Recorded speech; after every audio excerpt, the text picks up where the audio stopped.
Malam itu, di asrama kampus yang sunyi, Rani terbangun oleh ketukan pelan di pintu kamarnya, disertai suara perempuan paruh baya yang memanggil namanya untuk sahur dengan nada yang sangat ia kenal. Dengan suara serak dan setengah sadar, ia menjawab lirih, "Iya, Bu," sebelum menyadari bahwa ibunya berada ratusan kilometer jauhnya dan tidak mungkin ada di lorong asrama. Ketika pintu dibuka, lorong kosong menyambutnya, dingin menusuk, dan dari kejauhan terdengar gumaman pendek yang membuatnya bergidik. "Kok dibuka, Nah?" Halo semuanya, terima kasih sudah mampir ke channel Karel Si Bapa dan melihat video ini. Di bulan Ramadan ini, saya mengucapkan selamat berpuasa untuk sahabat yang merayakan. Semoga bulan ini menjadi momen penguat tali persaudaraan dan kebaikan. Amin. Untuk mendukung channel ini, jangan lupa untuk like dan subscribe-nya, serta nyalakan lonceng notifikasinya agar tidak ketinggalan cerita lainnya. Oke, kita langsung ke ceritanya.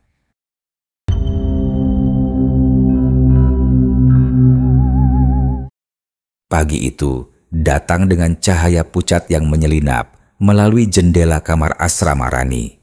Asrama tersebut berdiri di sudut kampus negeri tua di tengah kota besar. Bangunannya tinggi, kusam, dan jarang direnovasi.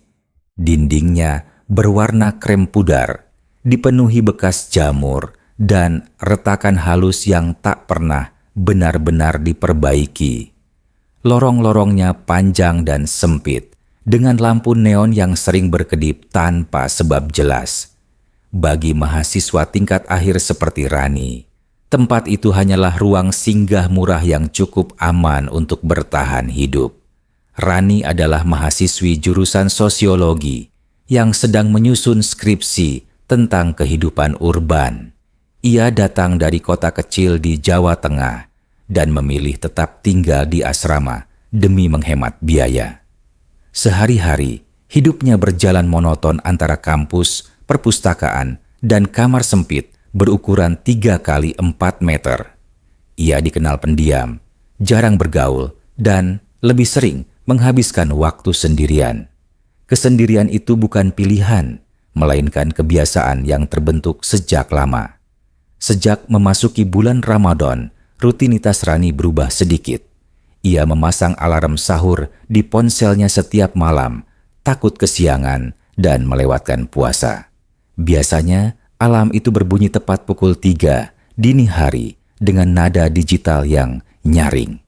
Namun beberapa hari terakhir, ia sering terbangun sebelum alarm berbunyi.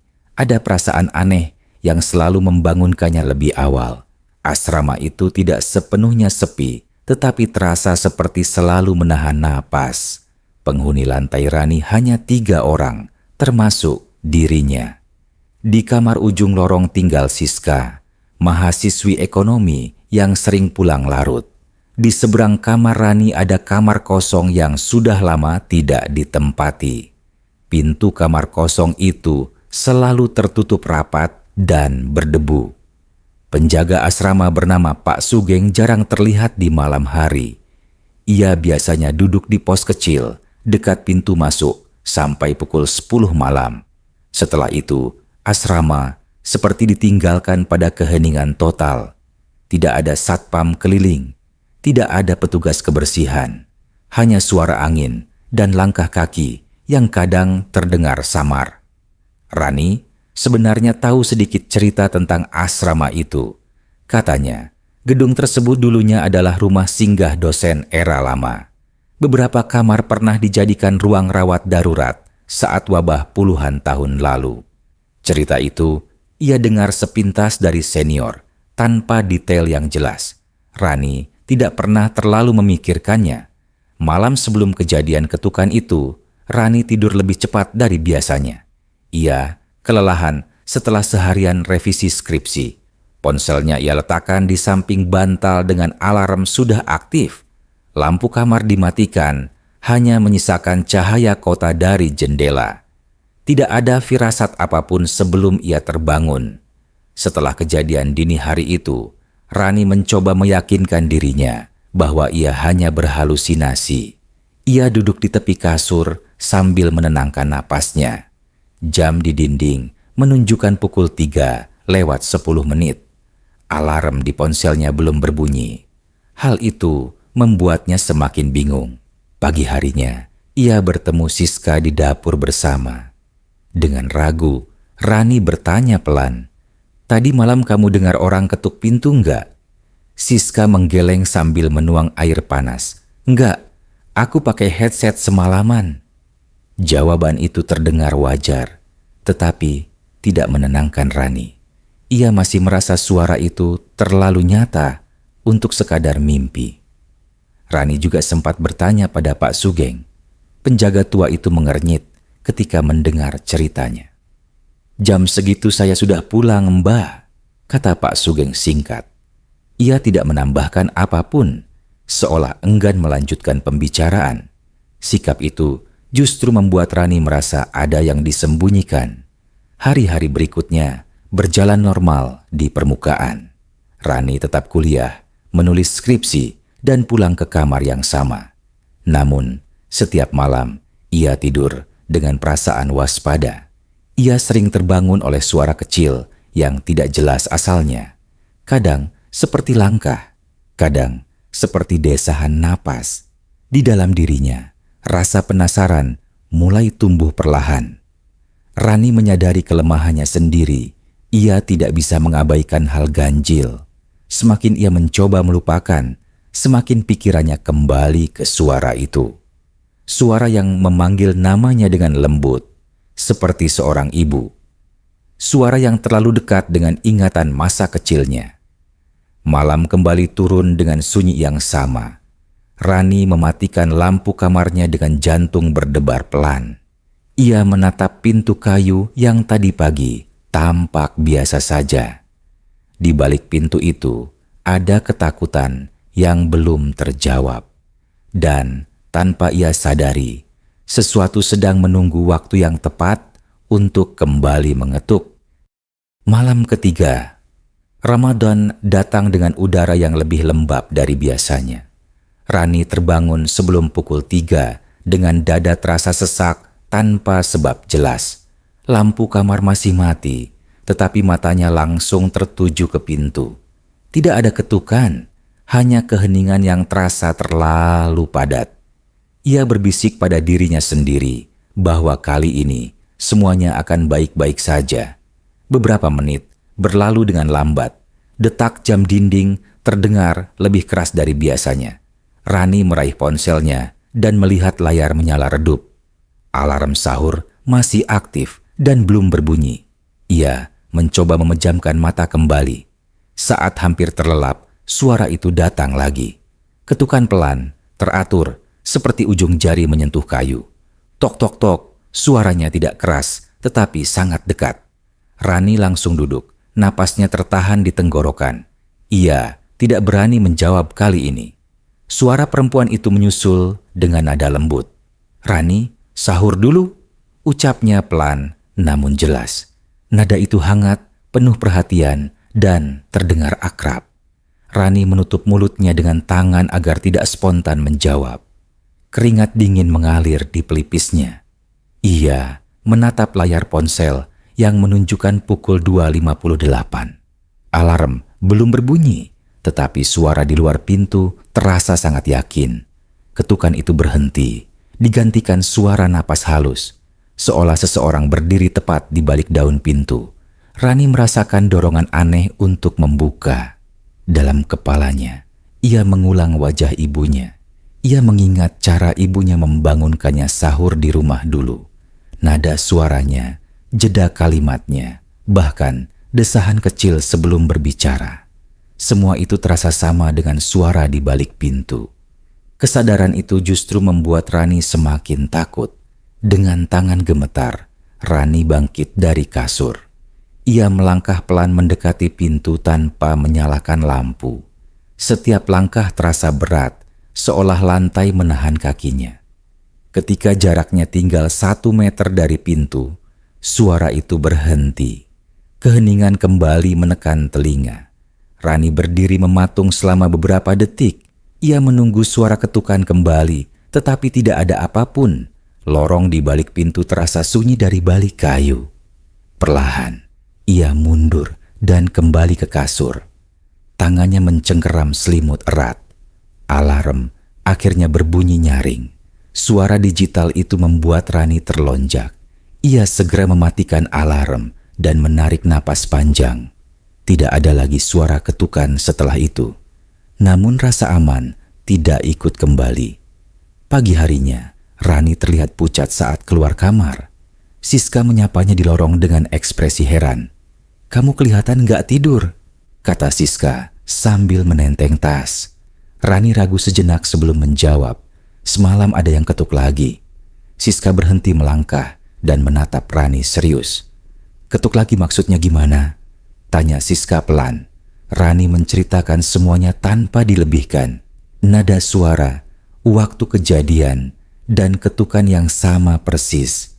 Siska menggeleng perlahan, wajahnya tegang. "Aku sama sekali nggak dengar apa-apa," katanya.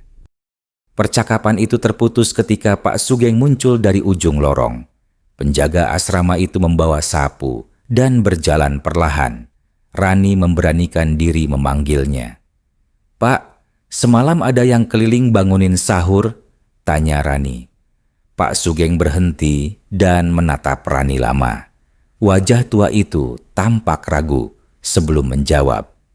"Di sini nggak ada yang keliling sahur, Mbak," katanya akhirnya. Nada suaranya datar, tetapi matanya tidak tenang.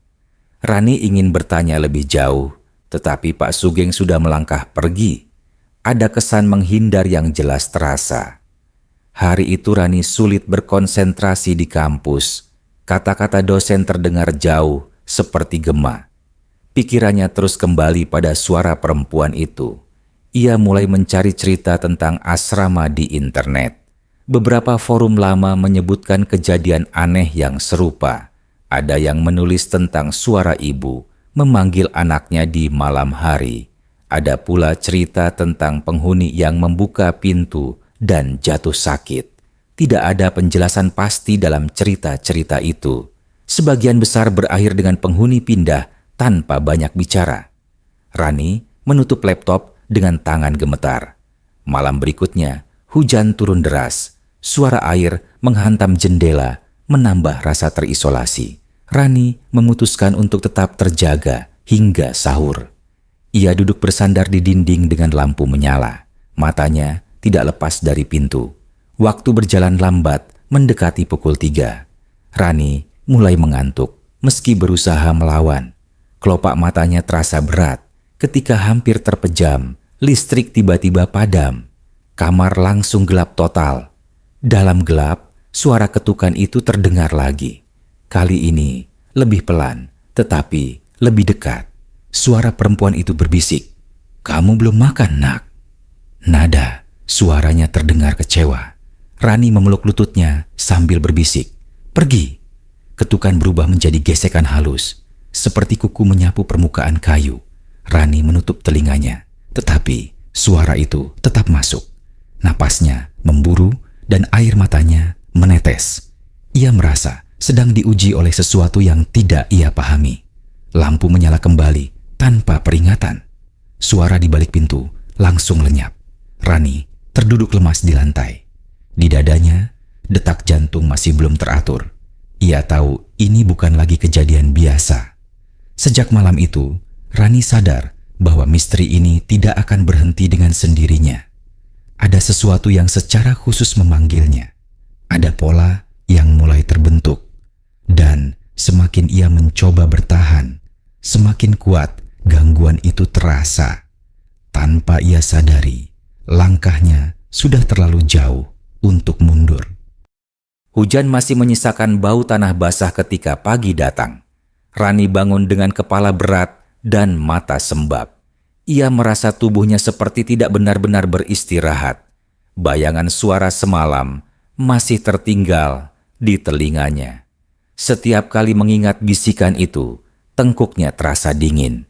Di lorong asrama, suasana pagi tampak lebih muram dari biasanya. Lampu neon menyala stabil, Tetapi cahayanya terasa redup. Beberapa pintu kamar tertutup rapat tanpa tanda kehidupan. Langkah kaki Rani menggema sendirian. Ia merasa seperti berjalan di tempat yang ditinggalkan. Di dapur bersama, Siska sedang duduk sambil menatap ponsel.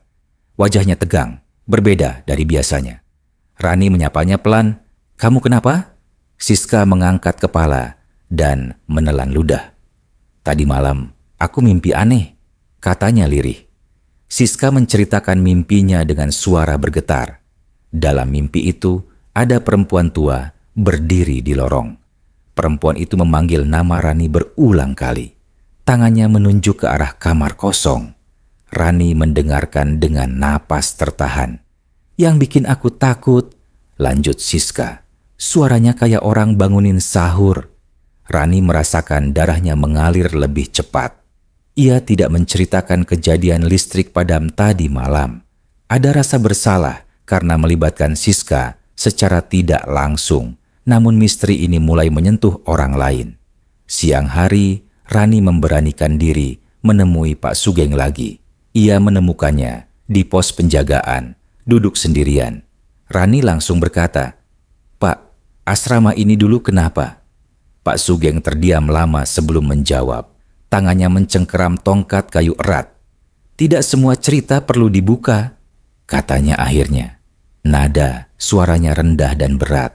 Rani tidak puas dengan jawaban itu. "Suara itu pakai suara ibu saya," ujar Rani tegas. Pak Sugeng menatap Rani dengan mata melebar. Penjaga tua itu menarik napas panjang. "Dulu ada penghuni yang kehilangan anak," katanya pelan. "Terjadi saat Ramadan. Juga." Rani merasakan tenggorokannya kering. Pak Sugeng tidak melanjutkan ceritanya. Malam kembali datang tanpa kompromi. Rani memutuskan untuk merekam suara apapun yang terjadi. Ponselnya diletakkan menghadap pintu dengan mode perekam aktif. Lampu kamar dimatikan setengah, menyisakan cahaya redup. Ia duduk di tepi kasur, menunggu. Waktu menunjukkan pukul 2.50. Udara kamar terasa lebih dingin dari biasanya. Rani mulai mendengar suara gesekan pelan dari lorong. Seperti kain diseret di lantai. Napasnya tertahan tanpa sadar. Ketukan datang lebih cepat malam ini. Tok tok tok tanpa jeda panjang. Suara perempuan itu langsung menyusul. "Rani, jangan puasa sendirian," ucapnya. Nada suaranya berubah, tidak sepenuhnya lembut. Rani menahan diri untuk tidak menjawab. Tangannya gemetar saat meraih ponsel. Layar menunjukkan perekaman masih berjalan. Ketukan berubah menjadi dorongan halus. Pintu bergetar sedikit. Rani menutup mulutnya agar tidak berteriak. Di sela ketukan, terdengar suara tangisan tertahan. Tangisan itu pelan, seperti berasal dari kejauhan, namun terasa sangat dekat di dada Rani. Ia mulai menangis tanpa suara.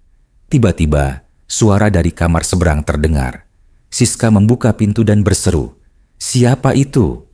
Ketukan langsung berhenti. Lorong kembali sunyi. Rani bangkit dan membuka pintunya. Lorong tampak kosong seperti biasa. Siska berdiri dengan wajah pucat. "Kamu dengar juga kan?" kata Siska. Rani mengangguk lemah. Keduanya berdiri lama tanpa bicara. Perekaman di ponsel dihentikan. Rani memutar ulang dengan jari gemetar. Awalnya hanya suara napasnya sendiri. Lalu terdengar jelas ketukan dan bisikan. Namun ada satu suara tambahan. Di bagian akhir rekaman terdengar suara lain. Suara anak kecil tertawa pelan. Tertawanya tidak ceria, melainkan kosong. Rani dan Siska saling menatap ketakutan. Tidak ada yang berani memutar ulang lagi. Sejak malam itu, Rani tidak lagi sendirian menghadapi teror. Namun, rasa takut justru bertambah. Misteri ini mulai menyingkap lapisan yang lebih dalam. Ada sejarah yang sengaja disembunyikan, dan suara itu tidak datang tanpa tujuan. Malam itu terasa berbeda sejak matahari terbenam. Udara di sekitar asrama menjadi lebih berat, seolah menekan dada siapapun yang bernapas di dalamnya. Rani duduk di kamarnya dengan lampu menyala terang, tidak lagi peduli soal listrik atau suasana. Siska memilih tinggal bersama Rani untuk malam itu. Keputusan itu diambil tanpa banyak diskusi, karena rasa takut sudah cukup menjadi alasan. Keduanya duduk berhadapan di lantai. Di antara mereka, ponsel Rani tergeletak dengan rekaman semalam. Tidak ada yang berani memutarnya lagi. Siska memeluk lututnya sendiri. Kalau ini terus terjadi, kita harus tahu kenapanya, katanya lirih. Rani mengangguk pelan. Ia sadar ada satu tempat yang belum pernah ia datangi. Kamar kosong di seberang kamarnya. Pintu yang selalu tertutup sejak ia pindah ke asrama. Pintu yang disebut dalam mimpi Siska. Menjelang tengah malam, mereka memberanikan diri keluar kamar. Lorong asrama sepi dan panjang. Lampu-lampu menyala, tetapi tidak memberi rasa aman. Langkah mereka terdengar terlalu keras. Setiap gema membuat jantung berdegup lebih cepat. Mereka berdiri di depan kamar kosong itu. Pintu kayunya lebih gelap dibanding pintu lain. Gagangnya berkarat dan dingin saat disentuh. Rani menelan ludah sebelum berkata, "Kita cuma lihat sebentar." Siska tidak menjawab, tetapi tetap di tempatnya. Ketika pintu dibuka, bau apek langsung menyergap.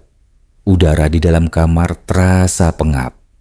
Cahaya lampu lorong menyingkap ruangan kecil yang kosong. Tidak ada furnitur, hanya lantai berdebu. Namun, ada sesuatu di sudut ruangan. Sebuah bekas noda hitam menempel di dinding. Bentuknya tidak jelas, tetapi terlihat seperti tangan kecil.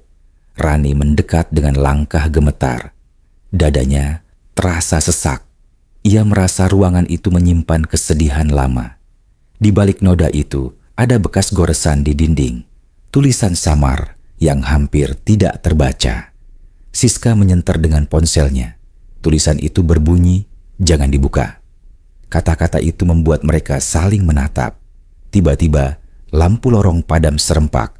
Kegelapan menyelimuti mereka. Siska berteriak tertahan. Rani merasakan udara berubah dingin drastis. Dari dalam kamar terdengar isak tangis pelan. Tangisan itu bukan suara perempuan dewasa. Suara itu kecil, patah, dan penuh ketakutan. Rani mematung, kakinya terasa berat. Siska berbisik panik, "Kita pergi." Namun pintu di belakang mereka tertutup sendiri. Dalam gelap, suara perempuan itu muncul. Kali ini lebih jelas, lebih dekat. "Kenapa kamu datang ke sini?" ucapnya lirih. Nada suaranya tidak marah, tetapi penuh luka. Rani memberanikan diri bicara. "Siapa kamu?" Lampu menyala kembali perlahan. Di hadapan mereka berdiri sosok perempuan pucat. Wajahnya menyerupai Ibu Rani, tetapi matanya kosong. Di pelukannya ada bayangan anak kecil. Siska terjatuh ke lantai karena lemas. Perempuan itu melangkah mendekat. Setiap langkahnya tidak bersuara. Rani merasakan air mata mengalir tanpa ia sadari. "Anakku tidak pernah sahur lagi," kata sosok itu. Suaranya bergetar menahan amarah dan duka. Ingatan Rani tersusun dengan cepat. Cerita Pak Sugeng tentang penghuni yang kehilangan anak, wabah yang disebut senior, kamar yang dijadikan ruang rawat darurat. Semuanya terhubung. Perempuan itu dulu tinggal di asrama. Anaknya sakit parah saat Ramadan. Tidak ada rumah sakit yang mau menerima. Anaknya meninggal menjelang sahur dan pintu kamar itu terkunci dari luar. "Tidak ada yang membukakan," kata sosok itu lirih. Nada suaranya berubah menjadi parau. "Tidak ada yang datang saat aku mengetuk." Tangisan anak kecil terdengar lebih jelas. Rani merasa dadanya seperti diremas. Sosok itu menatap Rani dalam-dalam. "Kamu selalu bangun," katanya pelan. "Seperti aku dulu." Rani menyadari kelemahannya sendiri. Ia selalu terbangun karena rasa bersalah masa lalu. Rani pernah kehilangan adiknya kecil. Ia tidak bangun saat adiknya menangis di malam hari. Trauma itu tertanam dalam dirinya, dan entitas ini merasakannya. Ia dipilih Karena luka itu, sosok perempuan itu mendekat hingga jaraknya sangat dekat. Udara di sekitar mereka membeku. "Temani aku sahur," bisiknya. Bayangan anak kecil mengulurkan tangan. Siska menangis terseduh di lantai. Rani menutup mata dan menggeleng kuat. "Sudah cukup," katanya dengan suara gemetar. "Aku dengar kamu sekarang. Tidak perlu mengetuk lagi." Kata-kata itu meluncur tanpa ia rencanakan. Sosok itu terdiam. Tangisan berhenti perlahan. Wajahnya berubah, tidak lagi menyerupai Ibu Rani. Kini tampak sebagai perempuan asing dengan mata lelah. Ia mundur satu langkah. Lampu kembali berkedip. Pintu kamar terbuka sendiri. Udara hangat perlahan kembali. Sosok itu memudar bersama bayangan anak kecil. Yang tersisa hanya keheningan berat. Rani terjatuh berlutut. Siska merangkak mendekat dan memeluknya. Keduanya menangis tanpa suara. Malam itu terasa sangat panjang. Dan tidak ada yang benar-benar merasa menang. Pagi datang tanpa kelegaan. Cahaya matahari menembus jendela kamar Rani, tetapi tidak menghangatkan tubuhnya. Ia terbangun dengan mata perih dan kepala berat. Siska masih tertidur di sudut kamar dengan posisi meringkuk. Keheningan terasa berbeda, bukan tenang, melainkan waspada. Rani bangkit perlahan dan melihat ke arah pintu. Daun pintu itu tertutup rapat seperti biasa. Tidak ada bekas goresan atau tanda apapun. Seolah malam tadi tidak pernah terjadi. Namun, dada Rani masih sesak saat mengingatnya. Siska terbangun beberapa menit kemudian. Matanya sembab dan wajahnya pucat. "Kita masih hidup," katanya lirih, seperti memastikan. Rani hanya mengangguk tanpa tersenyum. Perasaan aman belum sepenuhnya kembali. Mereka sepakat untuk melapor ke pengelola kampus. Siang itu juga, Rani menemui pihak administrasi asrama. Ia menceritakan kejadian dengan hati-hati, tanpa menyebut sosok gaib. Respons yang ia terima datar dan kaku, seolah cerita itu sudah terlalu sering didengar. Pihak kampus menyebut kejadian tersebut sebagai stres akademik. Mereka menyarankan Rani untuk beristirahat. Tidak ada investigasi lanjutan, tidak ada pemeriksaan kamar kosong. Masalah dianggap selesai di atas kertas. Sore harinya, Rani kembali ke asrama dengan langkah berat. Lorong tampak sama seperti sebelumnya. Lampu menyala normal. Tidak ada bau apek, namun perasaan asing tetap menempel. Pak Sugeng terlihat duduk di pos penjagaan. Rani menghampirinya dengan perasaan campur aduk. "Pak, kamar itu akan dibuka?" tanya Rani pelan. Pak Sugeng menggeleng perlahan. "Sudah cukup yang tahu," jawabnya singkat. Nada suara itu bukan penolakan, melainkan peringatan. Rani memilih tidak bertanya lagi. Ia kembali ke kamarnya dengan kepala penuh.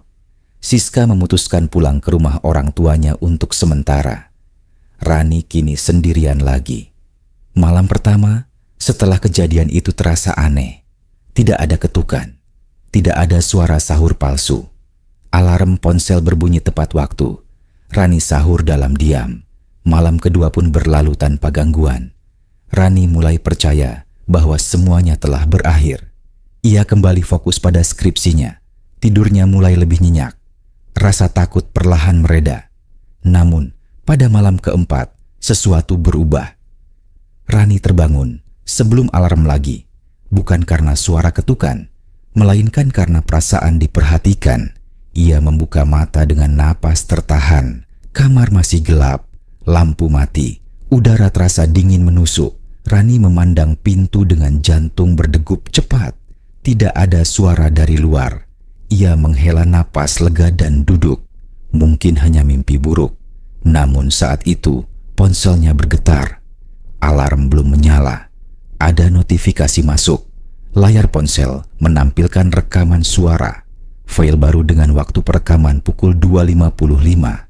Rani yakin tidak menyalakan perekam malam itu. Tangannya gemetar saat menekan tombol putar. Napasnya tertahan. Rekaman itu diawali dengan keheningan. Lalu terdengar Suara napas pelan, bukan napas Rani. Ada ketukan halus di kejauhan, dan suara perempuan itu kembali terdengar. "Kamu dengar aku sekarang?" ucap suara itu lirih.